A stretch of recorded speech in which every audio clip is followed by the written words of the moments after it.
આજરોજ માનનીય ડીઆઈજી સાહેબ શ્રી ગાંધીનગર તથા એસપી સાહેબ શ્રી અરવલ્લી નાઓની સીધી સૂચના અને માર્ગદર્શન મુજબ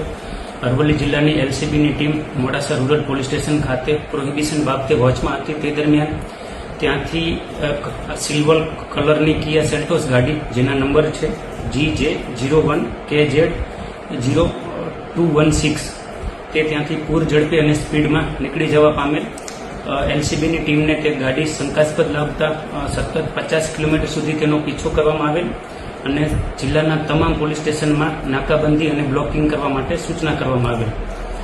તે દરમિયાન આંબલિયારા પોલીસ સ્ટેશનની હદમાં રૂગનાથપુરા ગામની સીમમાં જે કાર ચાલક છે તેને ક્યાંયથી ભાગી જવા માટે રસ્તો ન મળતા કારને